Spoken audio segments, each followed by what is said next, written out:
Up to this point, we've seen how we can retrieve data using Microsoft Graph Explorer, and we've seen things like viewing a user's profile and more.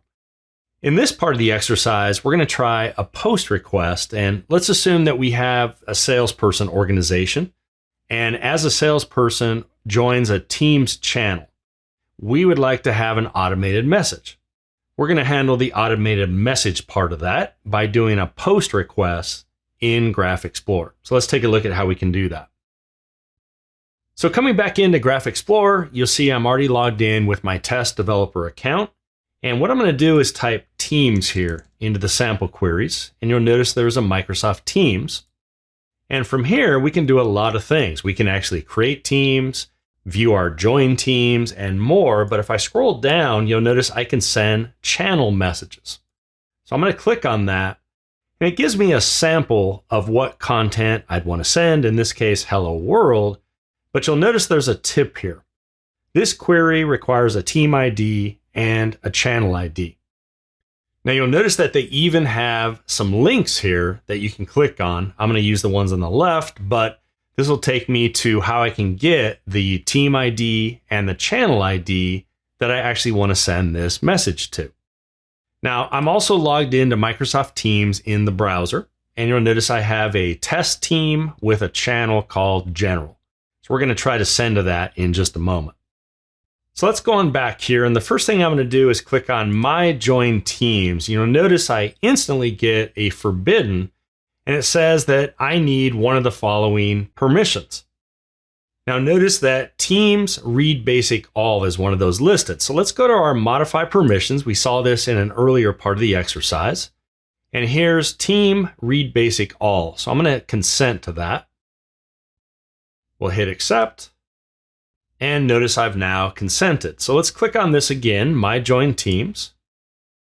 And there we go. Now I can get to the teams that I'm actually a part of. Now, one of these is just one called Wallene. We don't actually want that. Let's scroll down for test. And there we go. So we have the ID right there. So I'm going to copy that into my clipboard, and we're just going to put that as the team ID. And then we're also going to get the channel ID. Now, notice we can get channels of a team which I'm a member of. So let's click on that. And we'll go back to the body here. And if I run it, you'll notice before I do that, it needs a team ID. So let's go ahead and put that in.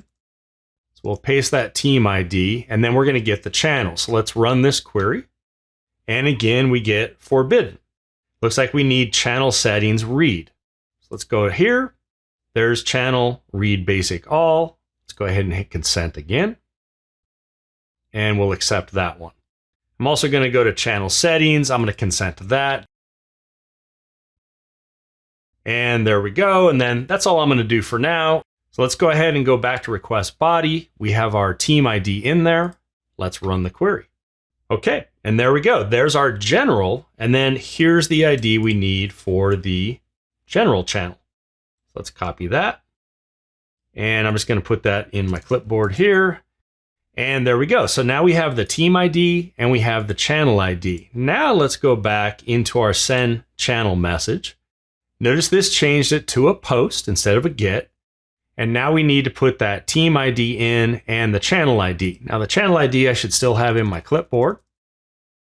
So let's paste that in. And let's go back and grab the team ID. And we'll go ahead and put that in right here. And now this is the message. So we'll say hello world. And let's say to our new salesperson or something like that. And let's run this query now. All right, so it looks like we still got something because notice we need channel message send. Okay, so let's go back. Channel message send. Let's consent to that. We'll accept it. And then I also have this chat read write and chat send. I'm going to go ahead and consent to both of those. All right, looks like we're good there. Let's run the query again. And there we go. So it looks like it worked. Let's go back into Teams now. And there we go. Hello world to our new salesperson. So we've now sent a message using Microsoft Graph into a Teams channel. Pretty neat, and obviously in a real app, we could do this from a mobile app, a web app, wherever you're using Microsoft Graph. So that's an example that was a little more involved. You'll notice the trickiest part with this one was the permissions. But once you get those right, you can do these types of operations.